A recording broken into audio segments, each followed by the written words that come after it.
Live from Studio B in downtown Little Rock, this is a special report from KARK4 and Fox 16. Fired sheriff's deputy on trial. Here's breaking news anchor Mitch McCoy.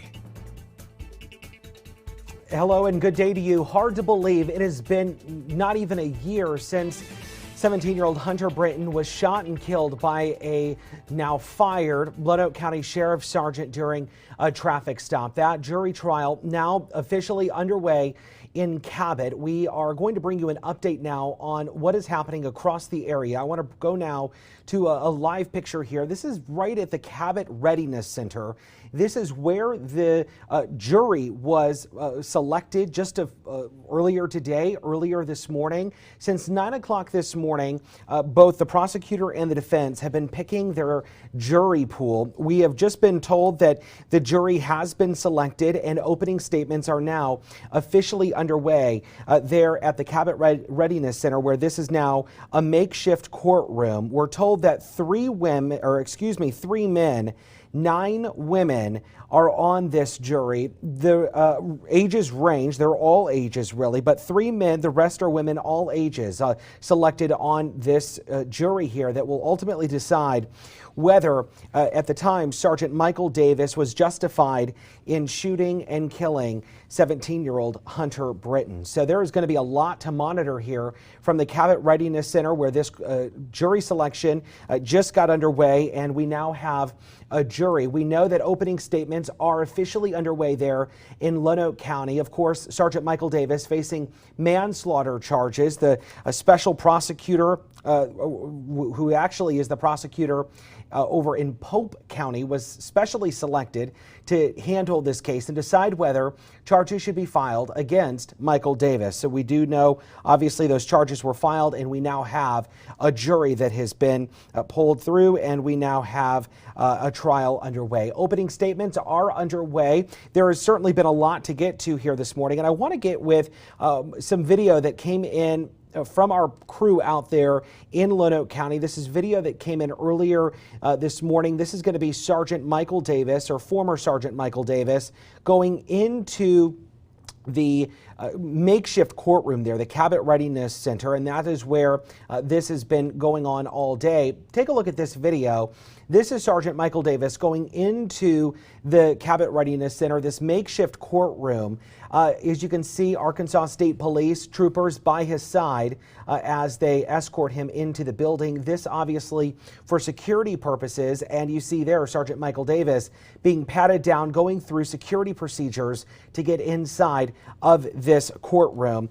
We are told security is tight in this area. Cameras and communication devices are not allowed inside, which is really created somewhat of an interesting situation, because we can only get updates from our reporter when the reporter comes out of the courtroom, and that is when we get a batch of information at one time. So I'm going to go through some notes that we've received from our crew out there. Our Katrin Asaf is there. Court started promptly at 9 o'clock this morning at the Cabot National Guard Readiness Center. This has been an area or a building that has been utilized by Lonoke County Circuit Court Judge Barbara Elmore during trials. This gives folks more room. Obviously, with COVID still being somewhat of a concern, this allows more people to enter into this courtroom. We are told that the trial itself is being held in a gymnasium with folding chairs, and there is a classroom off to the side that is being treated for the jury room, and that is where the jury is ultimately going to be meeting when they are deliberating. So that is where that is happening, but it's happening in a gymnasium. We are told that well over 100 potential jurors were called today. Obviously, only 12 were selected. That again is going to be 3 men. The rest are women. Ages range, they're all ages, and that we are told that 2 alternates have been selected.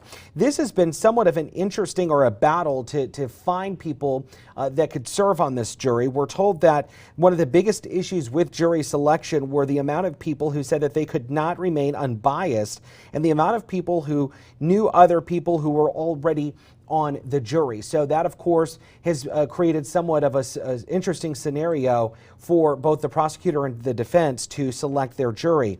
But again, if you're just joining us, we just got a batch of information, and for context here, we are only getting batches of information from our reporter there at the Cabot Readiness Center, where this trial is now underway, because cameras and cell phones are not allowed inside the courtroom, so we cannot get real-time updates from our reporter who is inside. Usually in these scenarios, we will rely on things like Twitter and other email and things like that, to where we can start to provide updates to people sooner. But this is the first opportunity that we have gotten all day long for us to get any kind of update or information back from inside the courtroom, because there are no communication devices allowed. But that is really the big takeaways thus far, is that the jury has been seated. We now have a full jury, 12 people with 2 alternates. It took more than 4 hours for that jury to become seated. We are told that again, 3 women, the rest are women, all ages. It will be interesting to see the scenario, and we're hoping to talk with a legal expert here in the coming days as the trial gets underway, because it will be interesting to hear the perspective of why there's only 3 men being seated on the jury, and we may eventually be able to see that in both the prosecutor's side of the case, and then when the defense puts on their side of the case as well. But long story short, the prosecutor here making a pretty powerful statement, and the prosecutor says, if you are picked on this jury, you will be changed afterwards, I guarantee it. Again, that's from the special prosecutor, Jeff Phillips. Again, if you are picked on this jury, you will be changed afterwards, I guarantee it. Strong words from the prosecutor during the jury selection earlier today. But again, the jury has been seated. Opening statements are now officially underway there in Lonoke County. This is file video from our crew earlier today. You see fired Lonoke County Sergeant Michael Davis entering the courtroom, now expected to face charges and face a jury who will ultimately decide whether he is guilty of those manslaughter charges. Opening statements now underway. We are told that it could be at least the rest of the week, possibly next week, until the case is ultimately handed over to the jury to decide. We have live continuing coverage beginning on KARK 4 News at 4 right now. Of course, Fox 16 News at 5:30 as this case continues to play out. For now, I'm Mitch McCoy. This has been a special report from KARK 4 and Fox 16.